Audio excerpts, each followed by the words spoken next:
తల్లి మను, విద్రోహ సైన్యంలో ప్రస్తుతం 150 మంది సైనికులే ఉన్నారు. అటు సైనిక సిబ్బంది లేదు, ఇటు ఆయుధాలు లేవు, ఎవరికీ అనుభవమూ లేదు. లేకపోతే వాళ్ళకి ఎంతైనా సైనిక శక్తి ఉండొచ్చు, కానీ మనకి మాతృభూమి కోసం ప్రాణాలు ఇవ్వగల ధైర్యం ఉంది. మోరపంత్, మను యుద్ధ రంగానికి వెళ్లి యుద్ధం చేయబోవడం లేదు. తల్లి, నీ గర్భంలో ఇప్పుడు ఝాన్సీ వారసుడు పెరుగుతున్నాడమ్మా.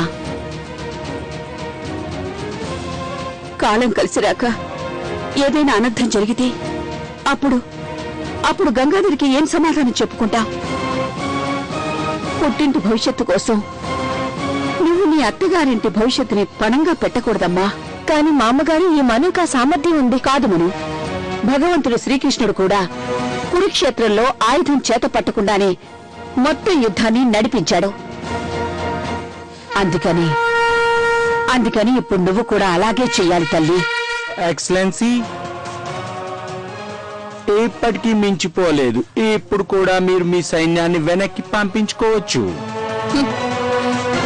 రణరంగం నుంచి వెనుతిరిగిపోయే ఉద్దేశమే మాకుంటే మేము అసలు యుద్ధానికి వచ్చేవాళ్ళం కాదు మిస్టర్ విల్సన్. అందుకు అన్నయ్య, ఆ ఆంగ్లేయులకి తెలిసేలా చేయి భారతీయులు కరవాలం మాత్రమే కాదు, వాళ్ళ బాహువులు కూడా ఎంతో పదులని తెలియజేయి.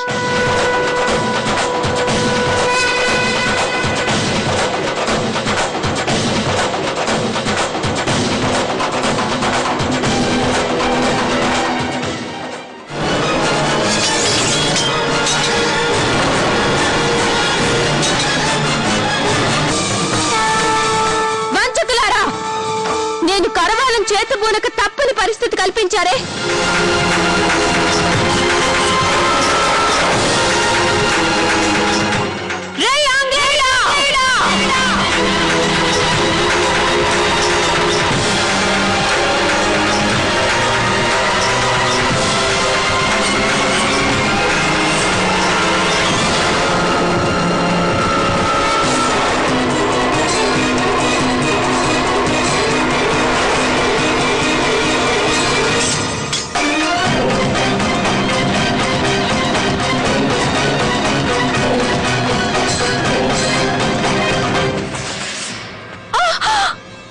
మహారాణి, తమరు కేవలం సారథిగా మాత్రమే ఉండండి.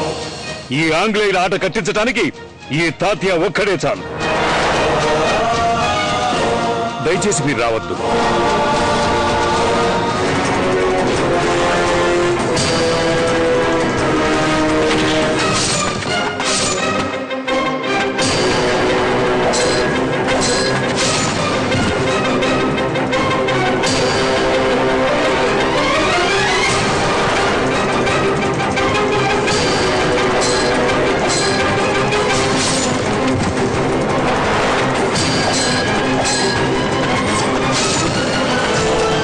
మహారాజా, తమరు మాతోనే ఉన్నారు.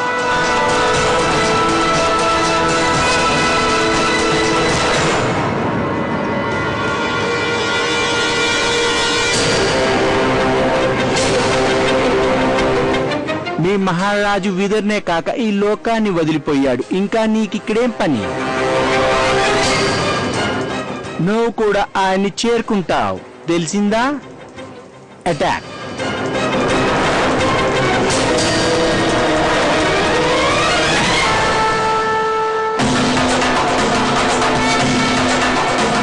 ఇక నీ పని అయిపోయిందిరా విల్సన్.